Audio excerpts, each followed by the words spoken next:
Saudações com a santa paz do Senhor Jesus, a paz de Deus, Shalom. Dou graças a Deus, irmãos, pela oportunidade de mais uma vez estar aqui, que aqui quem vos fala é o pastor Flávio Lima. E hoje, irmãos, Deus colocou o desejo no meu coração em estar dando oportunidade a um irmão de escolher um assunto, um tema, que ele gostaria que fosse abordado nesse vídeo. E eu, irmãos, recebi da parte dele um tema que é muito importante a ser tratado, tá? Porque existem diversas informações a respeito desse assunto. E o assunto de hoje vai ser salvação pela graça e os frutos desta salvação. Eu convido logo os irmãos a abrir as suas Bíblias no livro de Efésios, no capítulo 2, no versículo 8 e 9. Efésios, capítulo 2, no versículo 8 e 9.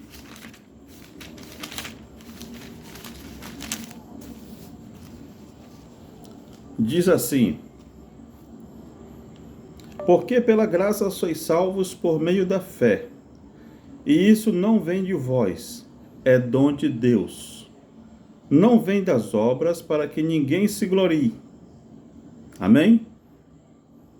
Lendo de novo: porque pela graça sois salvos por meio da fé, e isso não vem de vós, é dom de Deus. Não vem das obras, para que ninguém se glorie. Irmãos, nós sabemos que existem diversas formas, diversas pessoas, diversos ministérios que pregam a respeito da salvação. Mas existem diversas vertentes a respeito desse assunto, tá? Que nos permite fazer uma observação, um estudo mais detalhado para entender realmente de forma correta como é que essa salvação chegou até nós. E nós vemos aqui pelo livro de Efésios, na epístola do apóstolo Paulo ao pessoal de Éfeso, que a salvação é pela graça. E o que é graça? Graça é favor imerecido. Nós não tínhamos a menor possibilidade de sermos salvos, a não ser pela misericórdia de Cristo. Então, a graça nos alcançou, nos dando o direito da salvação, mesmo sem nós termos a menor condição de sermos salvos, por meio dos próprios, e nem tampouco por meio das obras, para que ninguém se glorie.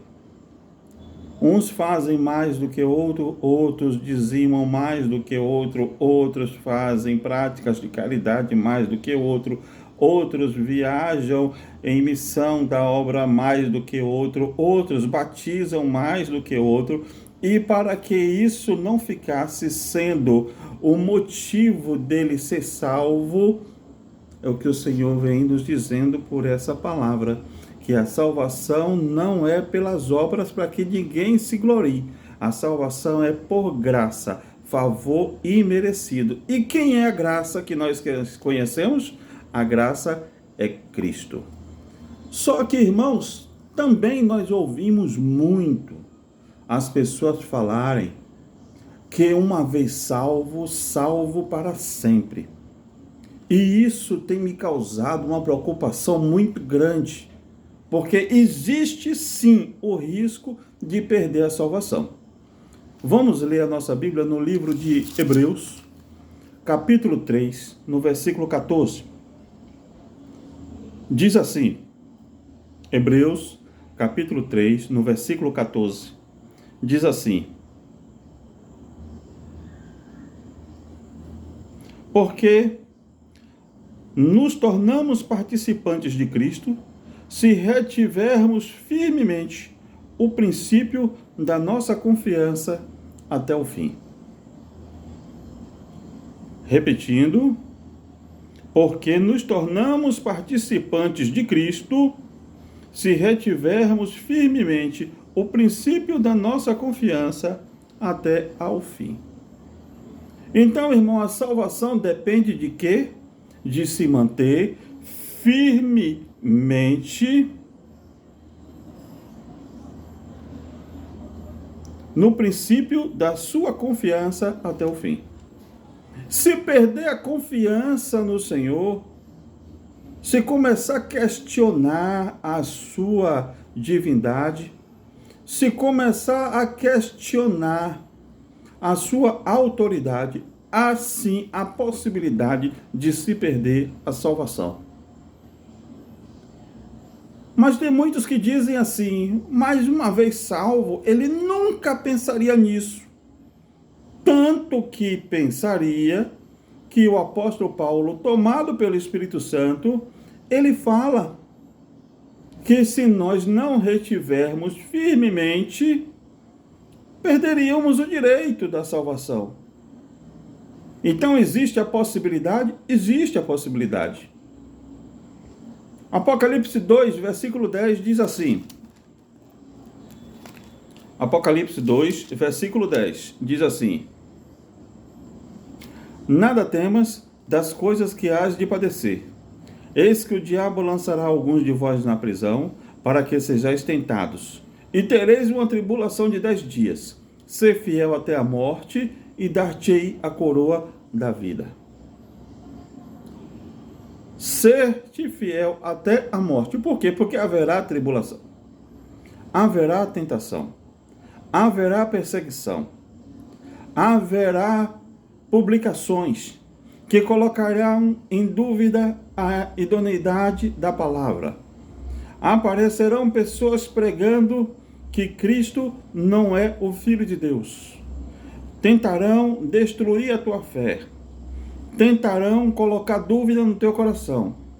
E se a dúvida entrar e você começar a observar aquilo que está sendo pregado para você, de uma forma que coloque, que questione até a autoridade de Cristo como um Deus, como o único que tem a chave da porta do céu que vai possibilitar a entrada da tua salvação, há possibilidade, sim, de você perder a salvação. Ah, mas a vida eterna está garantida a todos. Sim, a vida eterna está. Porque tanto uma como a outra será eterna. Ou no lago de fogo e enxofre, ou no céu com gozo e glória, junto com aqueles que forem salvos. Então, aonde você quer ficar? Quer perder o direito da salvação? Então pare de dar crédito para essas publicações. Pare de dar crédito às pessoas que tentam tirar a tua fé. Pare de dar crédito a heresias, porque isso também possibilita a perda da tua salvação. Marcos 13, no versículo 13 diz assim, Evangelho segundo Marcos, capítulo 13, no versículo 13, diz assim,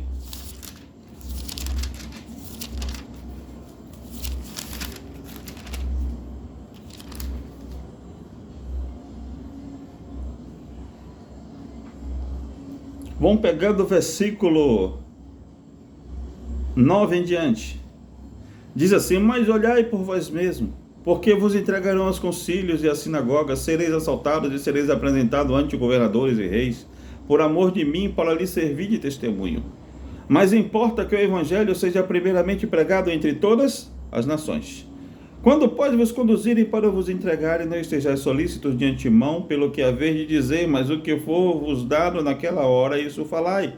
Porque não sois vós os que falais, mas o Espírito Santo.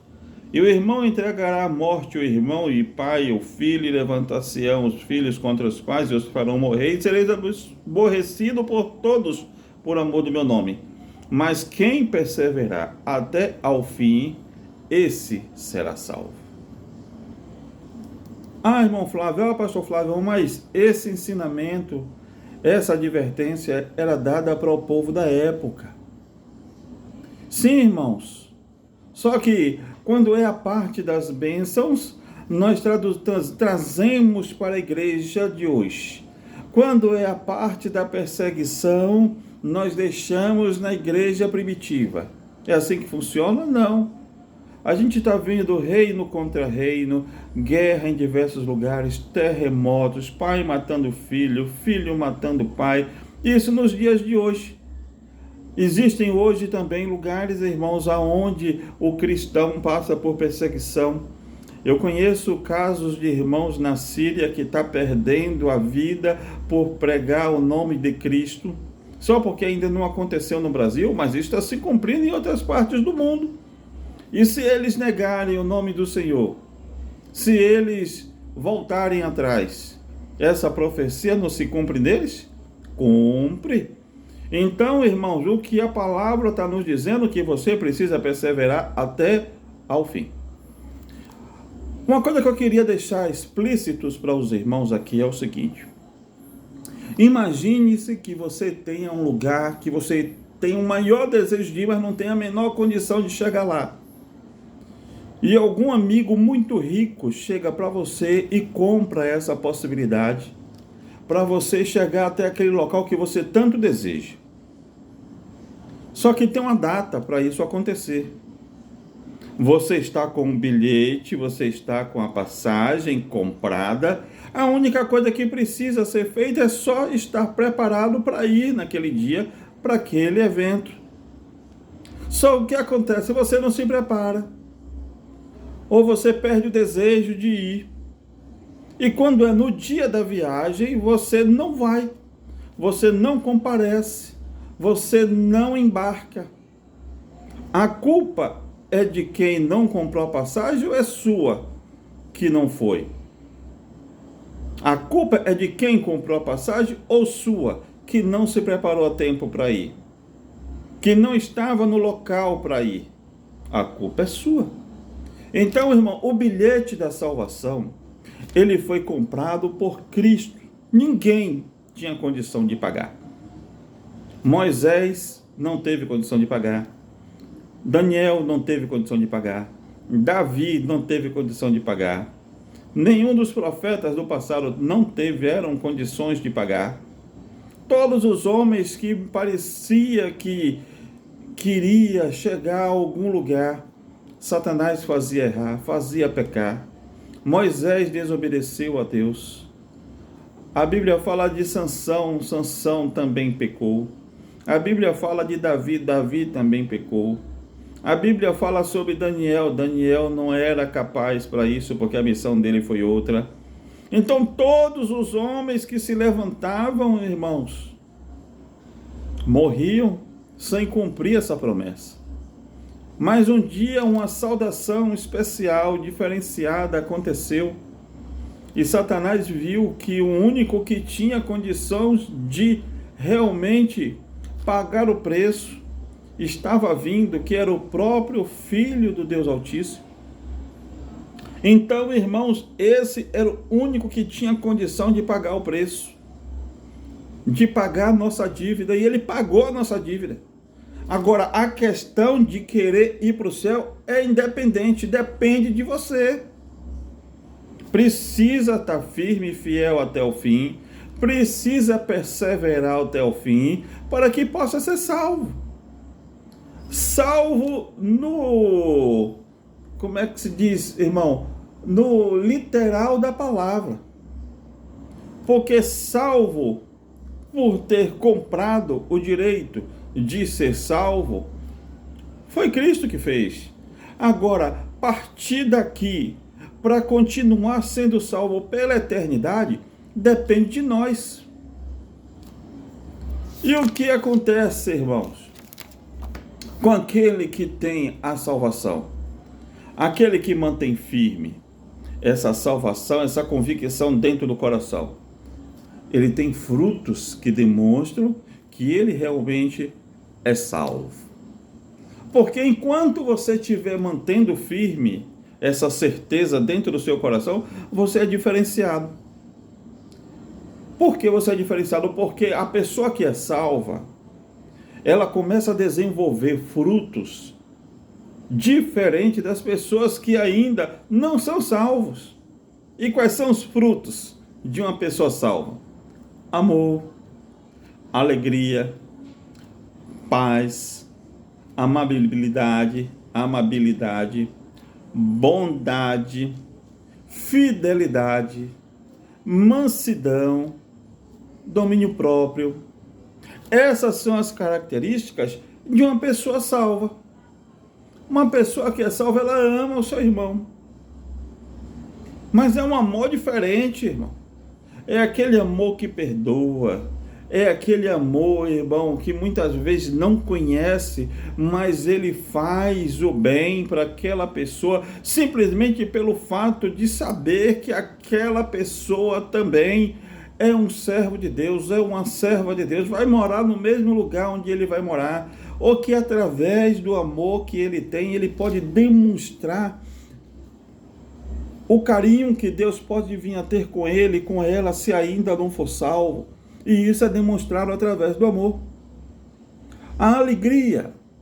Tem muita gente que acha que ser crente é ser separado. E se separa de uma forma, irmão, que fica chato pra caramba.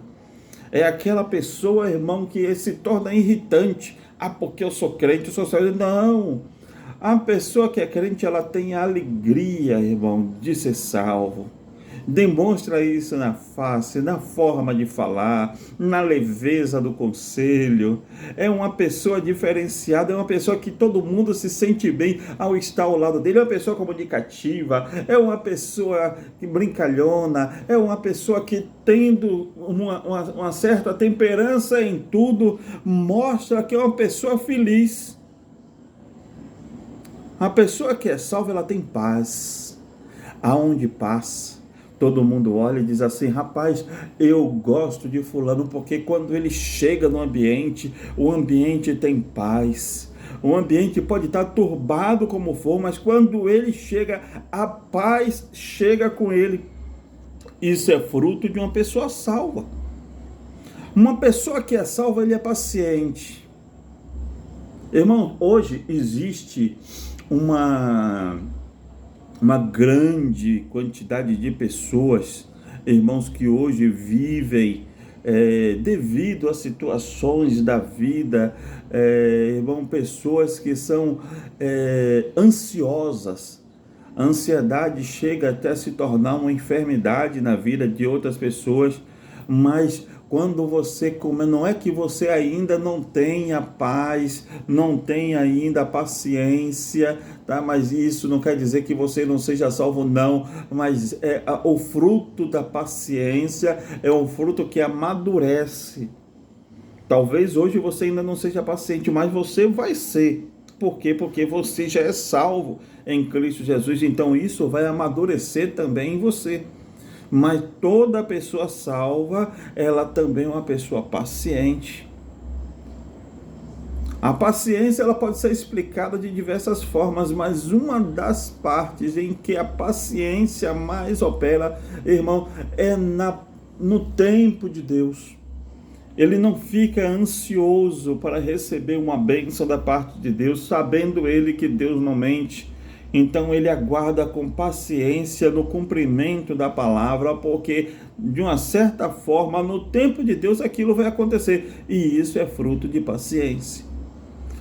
A pessoa que é salva, ela é amável. Ela é uma pessoa dócil. Ela é uma pessoa, irmão, que transmite amor por onde passa. É uma pessoa, irmão, que vê o bem em todo mundo. É uma pessoa carismática.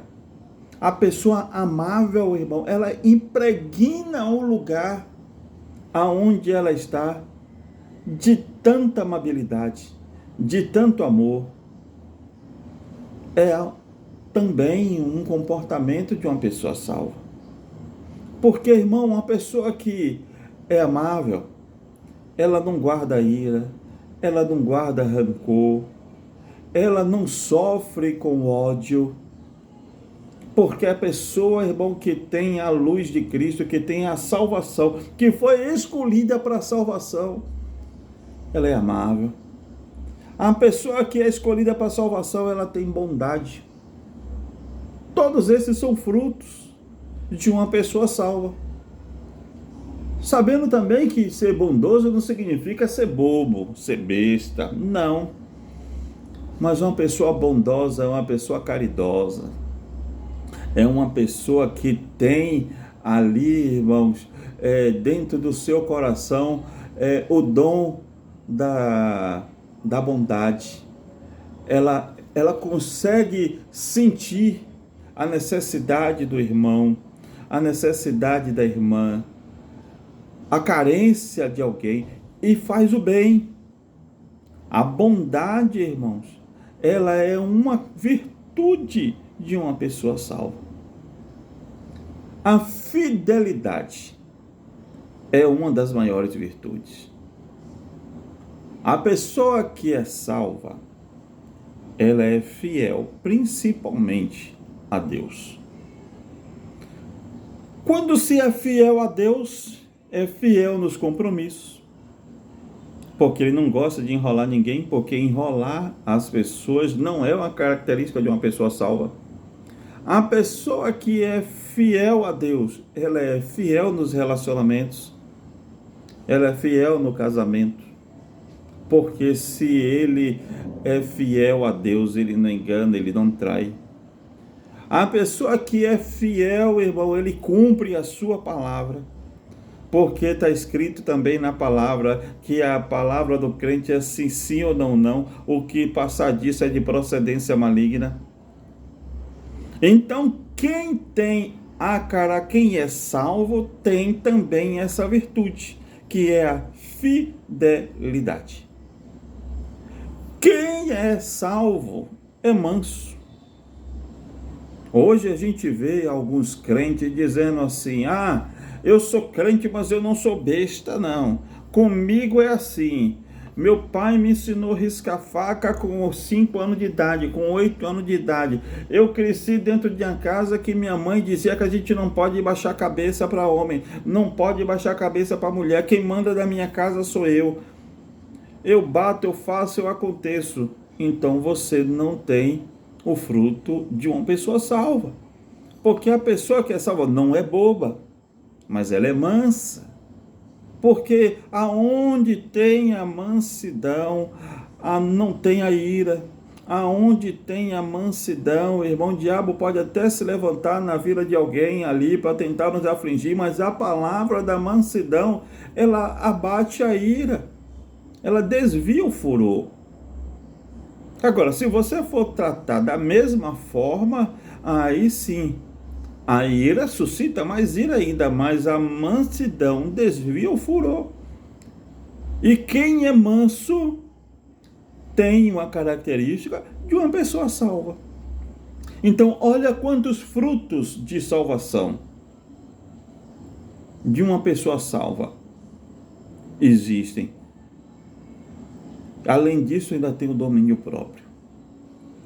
O domínio próprio, irmão, é o equilíbrio de todas as coisas. Aquele que tem domínio próprio, irmãos, ele é temperante. O que tem domínio próprio, ele é manso na temperança. Ele é alegre com temperança. Ele é amoroso com temperança. Ele é paciente com temperança. Ele não é induzido a errar, porque ele tem domínio nas suas ações, nas suas atitudes. Ele não é induzido a trair, porque ele sabe que ele precisa ser fiel a Deus e aquele compromisso, aquela pessoa. Então, irmão, quem tem domínio próprio, irmão, refreia a língua. Quem tem domínio próprio não se ira com facilidade. Tudo isso, irmão, são frutos de uma pessoa salva.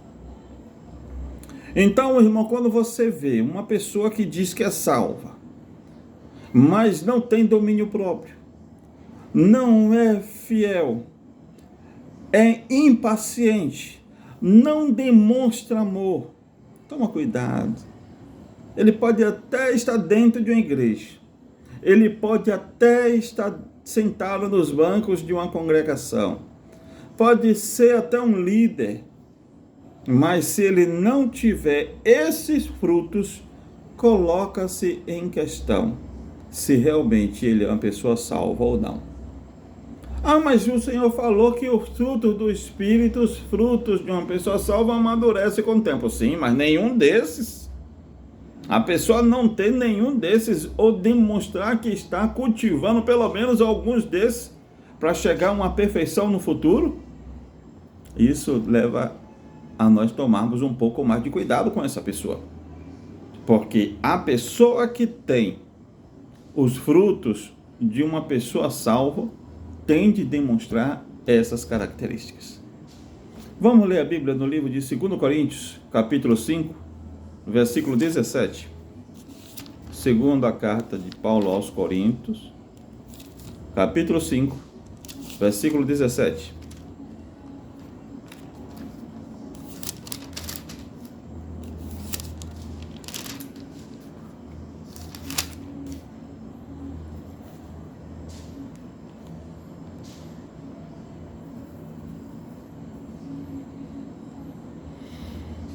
Assim que, se alguém está em Cristo, nova criatura é.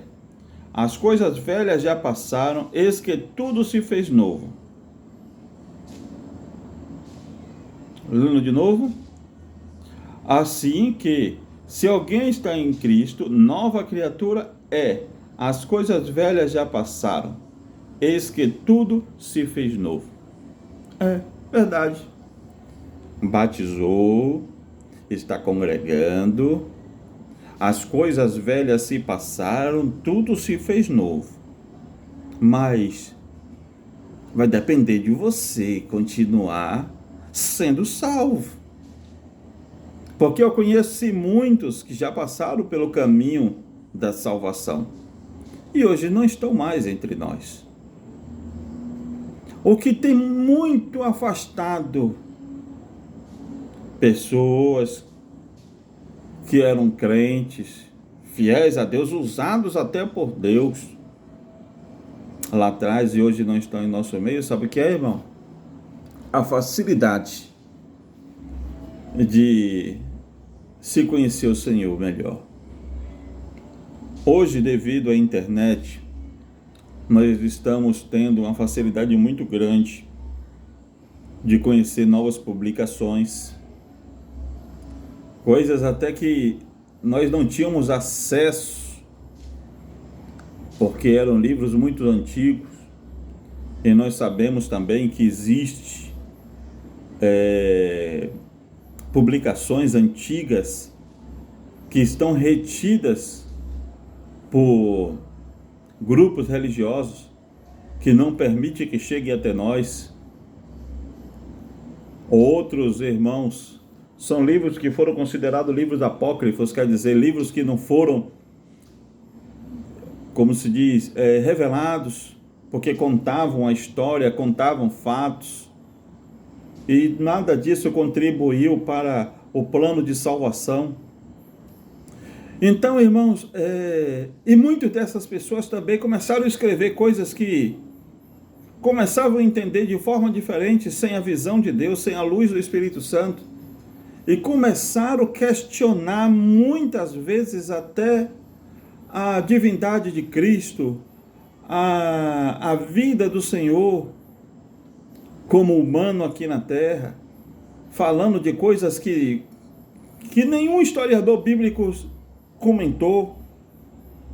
Uns dizem que o Senhor Jesus foi casado, outros dizem que ele manteve um caso com Maria Madalena, outros dizem que os anjos desceram do céu, aqueles que caíram, entraram as mulheres e se tornaram gigantes. Outros explicam que existe uma outra mulher antes da Eva. Mas tudo isso é fruto da imaginação. Tem alguns até que estão questionando a originalidade da Bíblia, se realmente a Bíblia foi revelada pelo Espírito Santo ou não. Outros dizem que a Bíblia é um livro comum como qualquer um outro, questionando, irmãos, até mesmo a infalibilidade da Bíblia.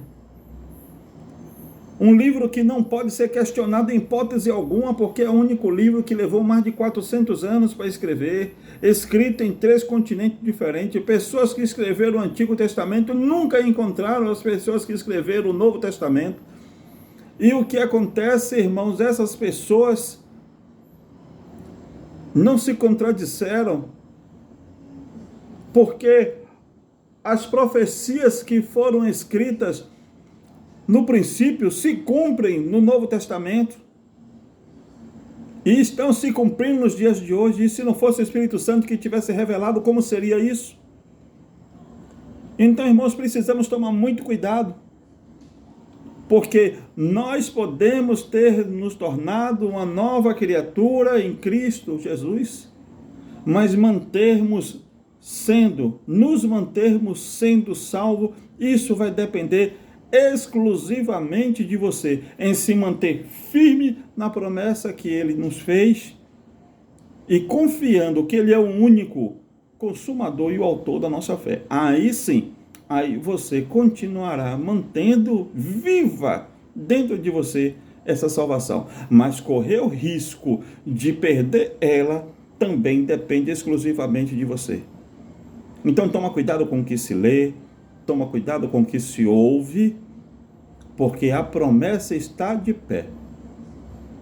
Sede firmes e fiéis, fiel até a morte, e dar-te-ei a coroa da vida. Deus abençoe. A santa paz do Senhor Jesus. Amém.